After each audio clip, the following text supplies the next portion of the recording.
Hey everybody, welcome back to my channel. I am Roxanne and this is Daily Rambles. Today we're doing season 1, episode 5 of DC's Stargirl called Hourman and Dr. Mid-Nite.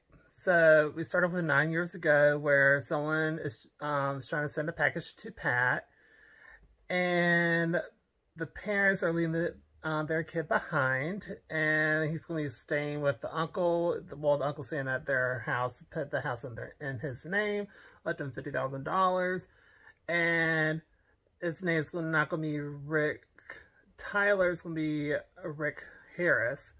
And then Matt, the uncle's very pissy about it. And then we get to her parents hug Rick goodbye, and they got attacked, and we go to the present day, where Rick is working on the car and Uncle's leaving, and he's like, have you seen my carburetor for the car? He's like, no, I sold it. And it's just very ugly, between each other. So Rick is walking to school and stops at a tree and punches it and hurts his hand, but he doesn't really care. Then we found out it's actually Halloween, and Mike scares Courtney awake along with the dog. So, we cut to where, so the mask is starting to glow, and then Matt tells Courtney about the senator who was like the wizard and mentions the fiddler, but it was like an old man and not the principal. Then Courtney confesses a little bit about being at the hospital and doing other stuff, but not on everything.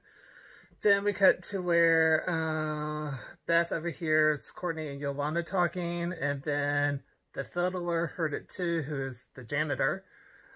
And then we cut to where the people are talking in the theater and gives him chocolate and money for his work on something on this file. Then we cut to where Pat's car is on the fritz, and Rick helps him with it and sells him this alternator, and then mentions his 66 Mustang. And then the hourglass in Courtney's bag is glowing. And then we cut to where Beth visits Courtney at home and talks to her mom, Barbara. And then we cut to where she goes upstairs because the dog is showing on the mask. And so she gets the mask away from the dog and tries it on and goes in Courtney's room. And it's working for her, and it's AI of Charles McNider. And it's a big LOL moment to me. It was really funny. Because, like, I just, how you want, because, like, the AI was asking, like, a bunch of questions, like, what do you, Chuck? I'm fine with this. And so, it was really kind of funny. And then we cut to where, it's from, so basically the information from the mask that the AI is talking about is from the database from the Justice Society of America. And it's the voice of Charles Mid-Niter. And then we cut to where Courtney busts Beth when she gets home. And it's kind of awkward. Then Beth tells her about Rick Tyler, not Rick, which is Rick Harris. And then we find out that it can also, the mask can analyze fertilizer. So what are you doing at Rick's house? She's like, what do you mean? And because basically what happens was Courtney went after Rick and tells him about the hourglass and tells him to hold it, but didn't do anything. He's like, you're crazy. You can go away now. Forgot to mention that. Wow, I'm tired. Then we cut to where it's awkwardness between Beth and Courtney. Then once they get into detail, then they kind of stop. Then we cut to where Pat is at Rick's house and runs into the uncle, who, you know, and tells about the carburetor in the car. And he takes the carburetor and tells him basically to leave, basically. And then we cut to where Beth is at the house with Yolanda wants to leave. So it's at nighttime.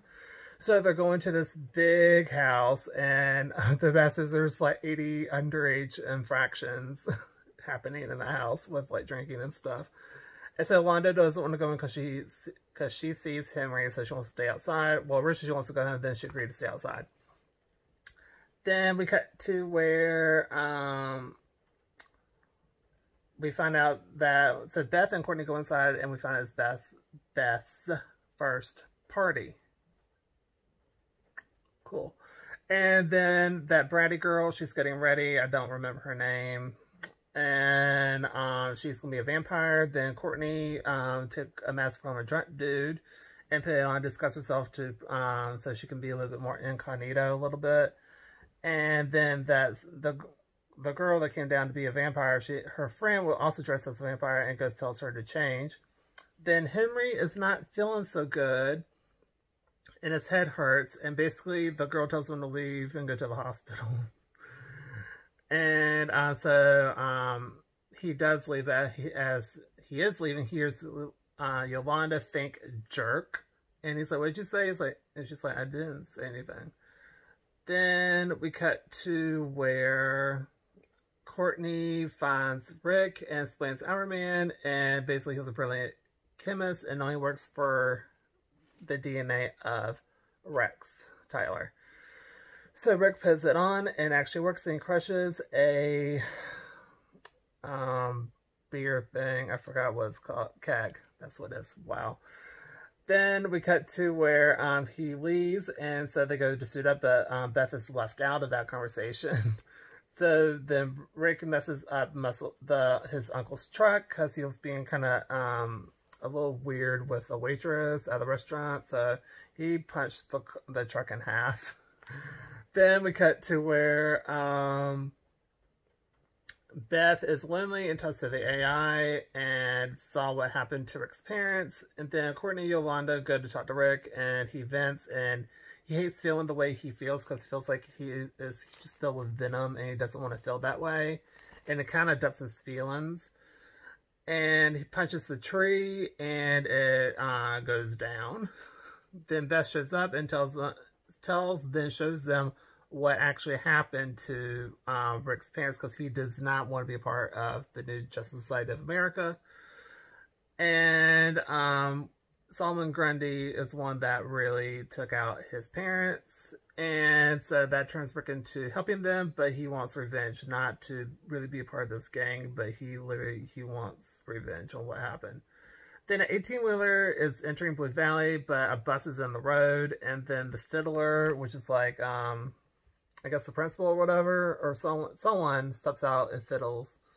Really great music, actually, and mind controls one of the people, and then that man from the theater, he's off in a hotel room, but the guy that gave him the chocolate off the second guy because he was not going under control, so he was not having that. So he's like, okay, well, this was tough one. Oh my. And offs him.